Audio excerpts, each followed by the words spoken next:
Primeiro, depois do segundo bom dia, tá bom? Se você trouxe Bíblia, pode abrir sua Bíblia no livro de Mateus, capítulo 21. Mateus, capítulo 21. Nós vamos ler apenas um versículo nesta manhã. Nós sabemos que está chegando o momento final, a caminhada de Jesus entre os homens na terra, segundo o Evangelho de Mateus, está começando a acontecer de forma a ser finalizada, a ser concluída. Jesus já está marchando para a sua última semana entre nós, é o último momento entre nós, quando começa a chegar o livro de Mateus capítulo 21, e nesse momento nós vamos ter uns momentos, eu tento descrever esse momento como uma brincadeira de Deus. Eu acho que a entrada de Jesus em Jerusalém é que, se Deus fosse humorista, seria uma grande piada. É verdade? Eu tentei trazer uma imagem, nós não conseguimos trazer a imagem de um rei na sua postura, com a sua coroa, com a sua glória. Não tem nada a ver com Mateus capítulo 21. Imagine um jovem de uma região sem exércitos, sem tradição cultural, sem tradição de grandes expressões comerciais naqueles dias, de uma região até mal afamada, como era a Galileia, entrando numa cidade que seria como Brasília hoje, uma capital, montado no jumento, e o povo gritando: esse é o nosso rei, esse é o nosso rei. Certamente seria uma cena, no mínimo cômica, né? No mínimo difícil. E as pessoas não tinham noção que aquela cena haveria de ser uma das mais importantes da história de todos os tempos. Muito mais importante do que quando César invadiu o Egito e mudou a história da humanidade, conquistando naquela época o império recente ou remanescente, muito maior do que as vitórias do Império Romano, quando eram feitas, né? E tinham aquelas grandes entradas dos seus reis, os chamados triambel, quando aquele general vencedor entrava na cidade e era proclamado o grande vencedor, o grande campeão da guerra, o grande destaque daquele momento. Jesus entra em Jerusalém de forma bem mais simples, sem maiores dificuldades, montado no jumento, etc. Então, eu gostaria que nós guardássemos hoje 3 afirmações que estão na própria Bíblia sobre a pessoa de Jesus, que foi feito por Mateus 21. A entrada triunfal de Jesus em Jerusalém aconteceu no domingo, e certamente a ressurreição haveria de acontecer 7 dias depois, no domingo seguinte. É a semana decisiva, é a semana final, basicamente, do Senhor Jesus entre nós. E Mateus capítulo 21, versículo 5, diz assim a palavra de Deus. Quem tem a Bíblia, quem conseguiu abrir, pode de repente fazer a leitura com a gente. Dizei à filha de Sião: eis que o teu rei aí te vem, manso, assentado sobre uma jumenta, e sobre o jumentinho um filho de animal de carga. Tem uma outra tradução que diz humilde. Quem tem essa tradução aqui? Isso. 3 expressões. Tem uma tradução atualizada, que eu vou usar mais essa tradução de hoje, que ela diz o seguinte: eis que aí vem o teu rei. Eis que aí vem rei, manso e humilde. Alguém tem essa tradução? Rei, manso e humilde. A minha tradução é uma das mais antigas também, não tem essa expressão. Amados irmãos, como é que nós podemos caracterizar Jesus? Mateus caracterizou Jesus naquela última semana de vida. Jesus é caracterizado, Mateus caracteriza Jesus como sendo rei, como sendo humilde e como tendo vindo montado sobre o jumentinho. Vamos ver se a gente guarda essas expressões hoje: rei, humilde e montado sobre o jumento.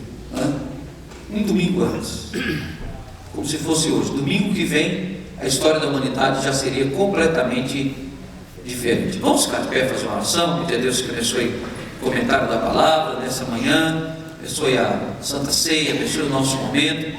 Querido Deus, nós pedimos que o Senhor nos abençoe, nos dê a Tua presença, a Tua bênção, a Tua graça, nos dê, ó Deus, a Tua palavra.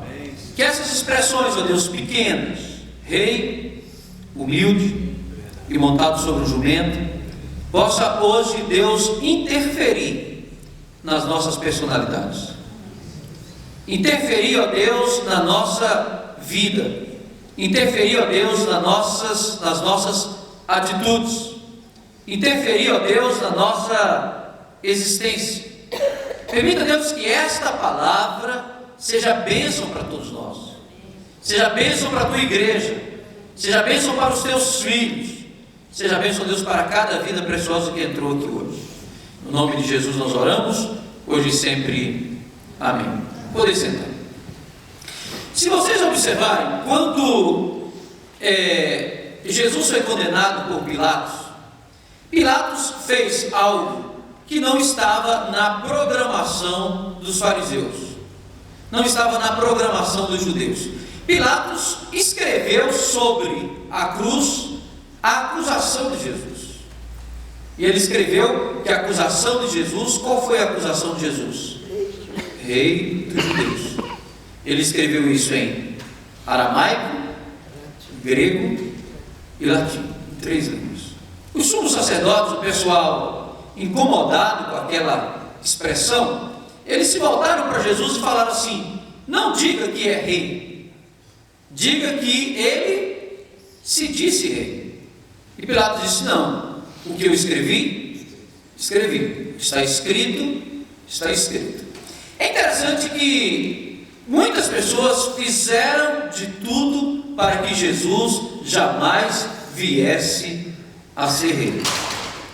Quando ele nasceu, quando ele teve o seu primeiro momento, do seu nascimento, Herodes, que era o rei vassalo de Roma naqueles dias, tentou matá-lo.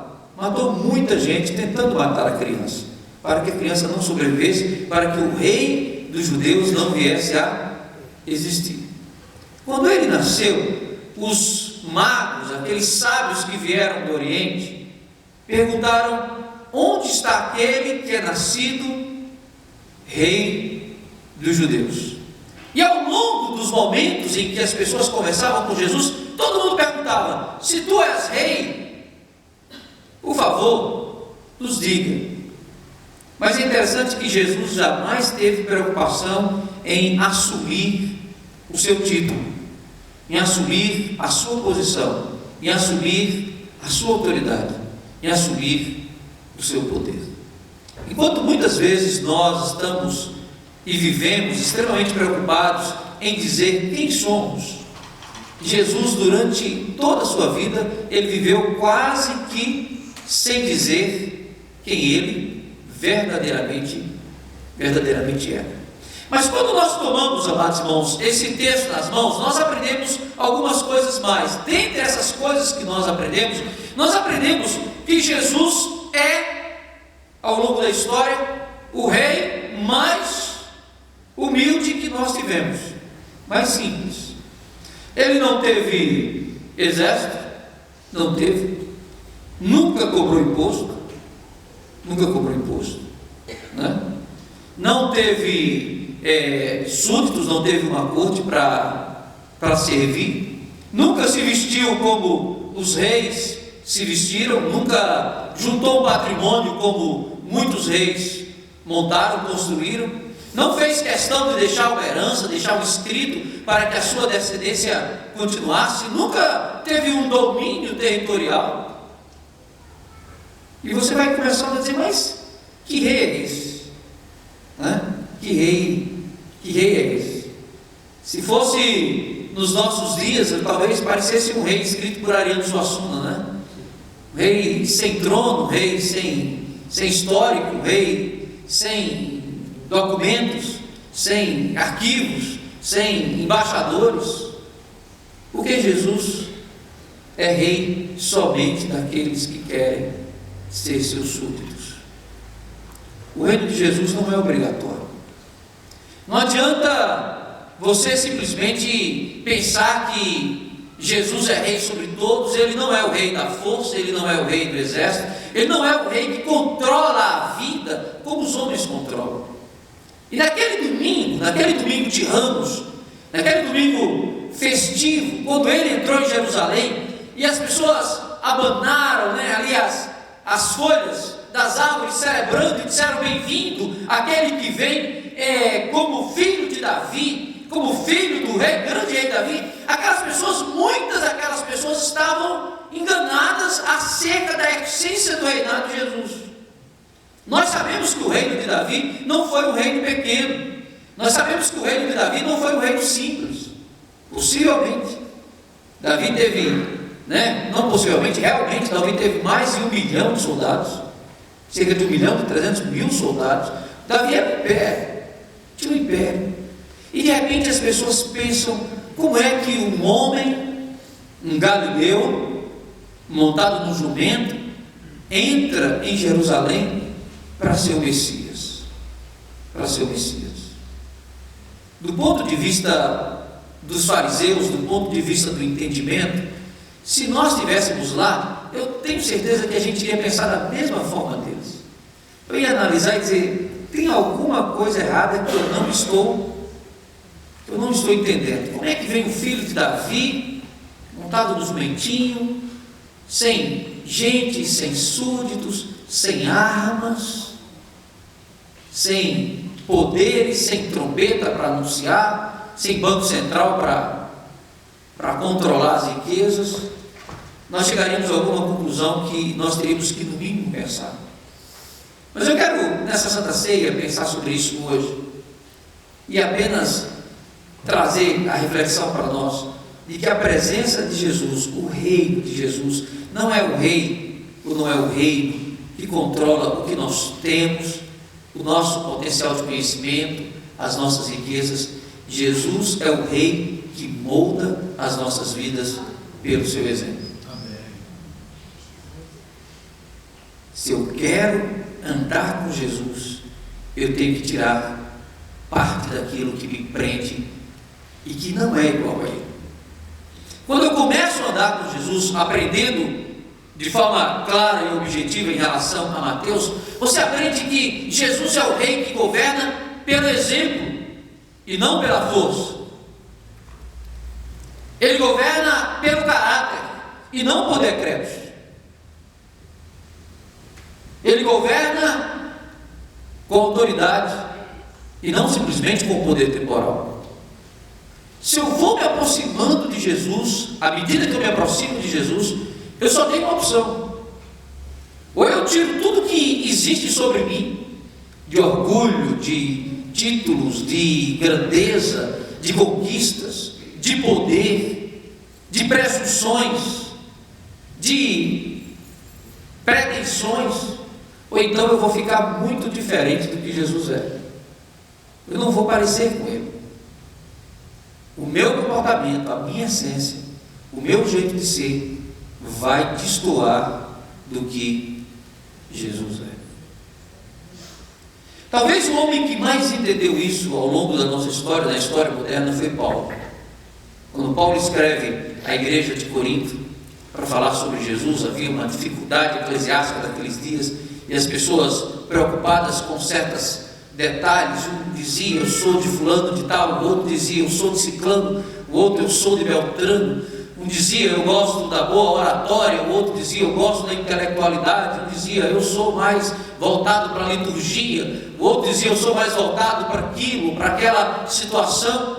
Quando Paulo foi à igreja de Corinto, Paulo disse: no meio de vós eu não me propus a saber absolutamente nada, mas apenas a seguir a Cristo.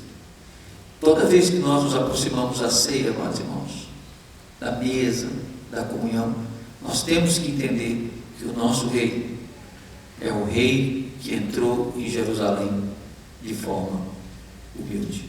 A palavra humilde tem muito a ver com humus, com terra, tem a ver com o caráter daquilo que não tem muito valor, de se rebaixar. Não significa que Jesus não tinha autoridade, não significa que Jesus não tinha poder, não significa que Jesus não tinha como impressionar Jerusalém. E às vezes a gente pensa assim: não, se Jesus tivesse botado lá, quem sabe, uns 10 mil anjos, né? Uma legião de anjos, tivesse colocado, quem sabe, uns 50 trombeteiros, né? O pessoal tocando, fazendo, e fizesse desse aquele alarido, né? Aquele alarido, entrou, chegou o rei, metade da cidade já tinha se convertido no primeiro grito. Mas as pessoas teriam se convertido a quê? Ou a quem? Teriam se convertido à glória dos homens, ao poder, à demonstração, às trombetas, à grandeza. O objetivo de Jesus ao entrar em Jerusalém é que nós nos convertêssemos a Ele, manso e humilde, como Ele é. Quando Ele nos desafiou a que nós aprendêssemos dele, Ele disse: aprendei de mim, que sou manso e humilde de coração, e encontrareis descanso para as vossas almas. Aprendei de mim, que sou manso e humilde, e encontrareis descanso para as vossas almas. Enquanto os homens procuram a grandeza, enquanto os homens procuram posições, enquanto os homens se mantêm nas suas posições mais firmes, eles não conseguem encontrar descanso para as suas almas. Mas finalmente acontece o último detalhe do livro de Mateus, é que Jesus entrou montado no jumentinho. Tem uma outra coisa que eu gosto lá no Nordeste, que o Nordeste é uma região que tem muito jumento, né? Então eu falo assim, Jesus não deixou de honrar o Nordeste na sua entrada triunfal em Jerusalém, né? Isso nos Estados Unidos é complicado, porque o jumento é o símbolo dos democratas. Então é uma complicação que os republicanos têm na política americana, que o elefante é símbolo dos republicanos e o jumentinho é símbolo dos democratas. Os democratas são extremamente liberais, não tem nada a ver com a Bíblia, mas quando você pega a Bíblia tem mais jumento e não tem elefante. Então o pessoal errou na escolha, né? Então assim, quando você estiver falando com o americano igual, Jesus entrou no jumento, mas ele não era democrata não, viu pessoal? Não tinha esse partidarismo. Mas uma coisa é certa, a humildade de Jesus, ela se apresenta de forma intensa para que nós não venhamos a cultuar a grandeza que não tem valor. Porque se Jesus tivesse vindo montado no cavalo de guerra, com um exército grande, certamente nós estaríamos cultuando o poder de Jesus, a grandeza de Jesus, o exército de Jesus. Eu vou adorar Jesus porque Jesus é o Deus mais poderoso.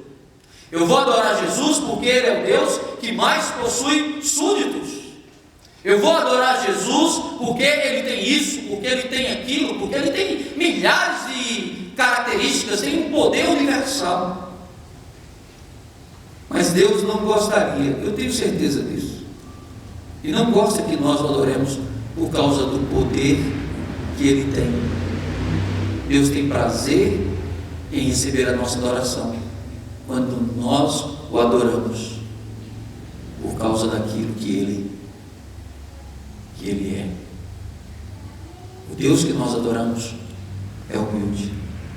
Eu costumo brincar e dizer que se existe uma diferença entre o reino de Deus e o reino maligno, é que o reino de Deus é o reino revestido da humildade, e o reino maligno é o reino que se reveste absolutamente do orgulho.